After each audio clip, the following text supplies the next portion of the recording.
Maligayang pagdating sa Miami Intermodal Center sa silangan ng Miami International Airport. Sasakay tayo papuntang downtown Fort Lauderdale gamit ang Tri-Rails Commuter bago magsimula. Maraming salamat sa 1,000 subscribers. Malaking tagumpay ito na hindi ko magagawa kung wala kayo. Nag-enjoy ako sa pagsusumikap at excited akong makita ang hinaharap ng channel na ito. Plano kong magbiyahe at isama ang ilang international adventures, kaya marami tayong aabangan sa mga darating na buwan. Bago magsimula ang biyahe, kailangan natin ng tren at agad namang may dumating.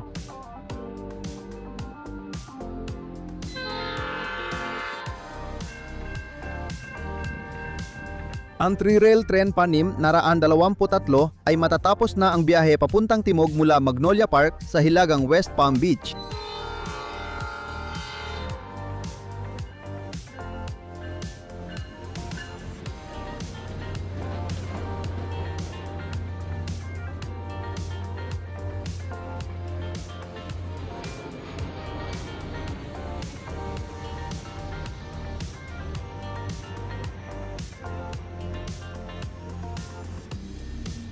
Wala na tayong gaanong oras bago umalis ang ating tren, kaya tara na at magmadali tayo.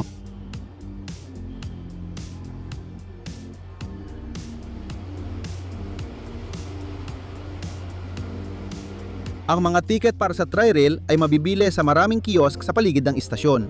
Kasama sa South Florida Regional Transportation Authority ang Tri-Rail, kaya gumagamit ito ng EasyCard sa pagtap sa tren. Magagamit din ang EasyCard sa Metro Rail at bus at pwedeng i-reload gaya ng ibang Metro cards.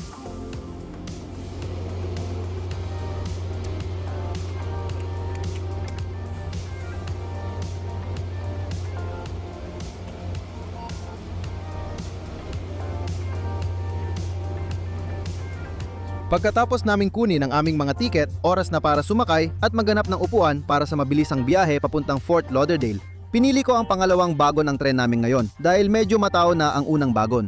Kailangan ko talagang umupo sa second floor. Sino ba tatanggi sa gandang tanawin? Dahil mukhang wala namang ibang tao sa bagon na ito, nagdesisyon akong umupo sa may mesa para may dagdag na espasyo ako. Karaniwan lang ang mga upuan sa Tri-Rail para sa mga tren ng commuter. Mga 8 pulgada ang layo ng mesa sa akin at may sapat na espasyo sa ilalim para iunat ang mga paa. Pero di ko ito susobrahan, lalo na kung may katapat na nakaupo. May mga hawakan sa pagitan ng upuan at gilid ng pasilyo para tumulong sa pagpasok at labas. May armrest din sa bawat upuan na pwedeng ibaba at may padding.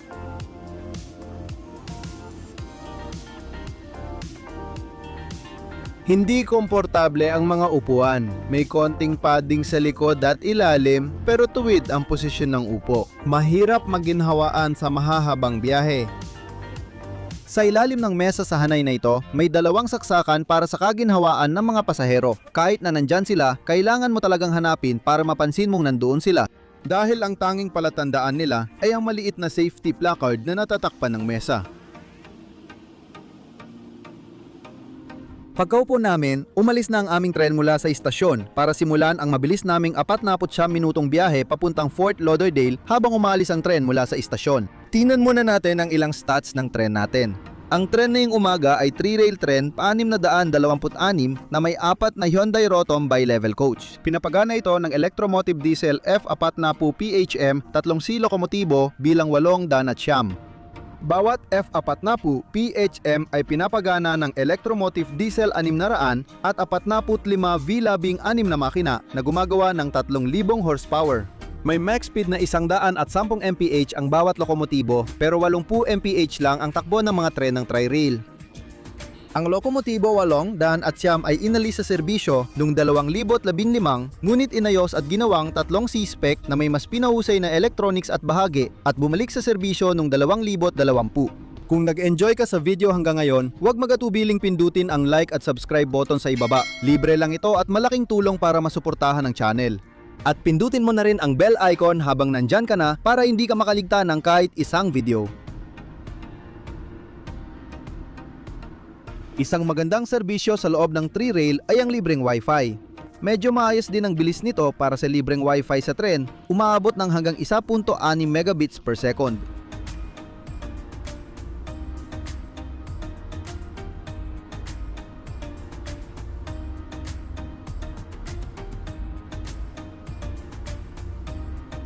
Ang Tri-Rail ay bumibiyahe mula Miami International Airport hanggang West Palm Beach, pero walang koneksyon sa downtown Miami. Magbabago ito sa susunod na taon o higit pa dahil palalawakin ng Tri-Rail ang serbisyo papuntang Miami Central Station ng Brightline gamit ang Downtown Miami Link. Sa proyektong ito, ang mga tren patungong Timog ay lilihis mula Metro Rail Transfer Station tutungo sa Silangan tapos Timog papasok sa Downtown Miami. Magbabahagi ng riles ang Tri-Rail at Brightline mula 71 Street hanggang downtown at gagamitin ang tracks 4 at 5 sa Miami Central. Karaniwan lang ang Hyundai Rotom bi-levels na commuter wagon, pero interesante pa ring makita ang iniaalok ng Tri-Rail. May mas malalaking lagayan ng bagahe at dagdag upuan sa ibabang palapag gaya ng inasahan. Magandang dagdag ito. Katabi ng banyo ang water station para manatiling hydrated ang pasahero kahit medyo nauubusan na ng pressure. Ngayon, oras na para pumasok sa banyo.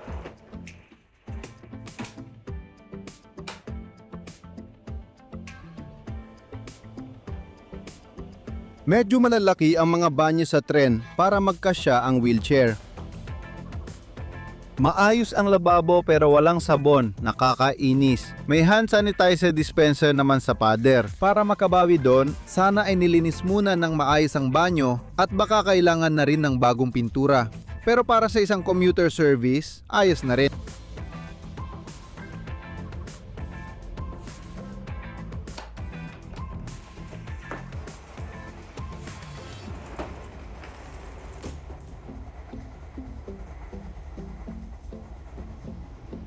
Kahit maliit ang commuter line, mabilis pa rin ito dahil umaabot sa 80 milya kada oras ang takbo ng tren. Habang mabilis na dumadaan ang tanawin ng Florida, sinilip ko ang isang hilera ng upuan na karaniwan lang din. Sobrang sikip dito, mga 3 pulgada lang ang layo ng tuhod ko sa harap, pero nakatulong yung maliit na uka sa likod ng upuan. Tulad ng ibang hilera sa tren, may hawakan sa pagitan ng upuan at gilid ng pasilyo. May armrest ang lahat ng hilera ng tren ng Tri-Rail na dagdag ginhawa at personal na espasyo.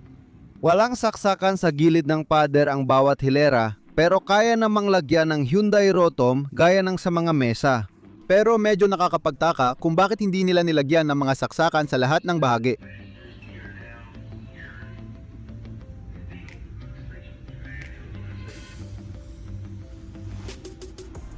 Ang pangalawang huling istasyon sa biyahe natin ngayon ay Dania Beach, Fort Lauderdale Airport Station. Ang talagang nakaka-interest tungkol sa istasyong ito ay ang kapansin-pansing pagitan na kasya ang isang riles sa pagitan ng mga bubong ng istasyon at mga poste ng ilaw para sa track isa na nagpapahiwatig na malamang na may 3 riles dito noon. Muling itinayo ang istasyon noong 2000 at ang pangunahing gusali nito ay tinapos ang theoretical na riles sa hilagang dulo ng plataporma. Ipinapahiwatig nitong dapat naging terminus na riles ito kamakailan lang, pero wala akong makitang ebidensya na nangyari yon. Kung may alam kayo tungkol dito, mag-comment lang sa ibaba dahil gusto ko pang malaman ang tungkol sa misteryosong riles na ito. Matapos ang 45 minutong biyahe, huminto ang tren namin sa istasyon ng Fort Lauderdale.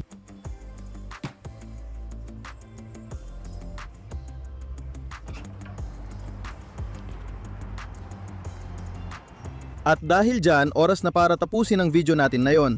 Una sa lahat, gusto ko lang ulit magpasalamat ng malaki sa 1,000 subscribers. Alam kong hindi ito marami, pero ito ang unang malaking tagumpay. Ang suporta ninyo ang magtutulak sa akin na gumawa pa ng mas magagandang video. Sa susunod na linggo, pupunta ako sa New York para bisitahin ang Moynihan Train Hall sa Penn Station. Mula doon, babalik tayo ng Jamaica at pupunta sa John F. Kennedy gamit ang Long Island Railroad at John F. Kennedy Air Train habang naghahanda tayong bumalik sa Austin. Kung gusto mong ma-update kapag may bagong videos na ina-upload, pindutin mo na ang subscribe button sa ibaba. Libre lang ito at malaking tulong para masuportahan ang channel. Kung nagustuhan mo ang video, bigyan mo rin ito ng like. Nakakatulong ang mga like para maipakita ang content ko sa mas marami pang magagaling na viewers tulad mo. At habang dumarami ang nagla-like sa content ko, mas marami akong biyahe na magagawa sa hinaharap. Hanggang dito muna ako. Salamat sa pagsama. Magkita ulit tayo sa susunod.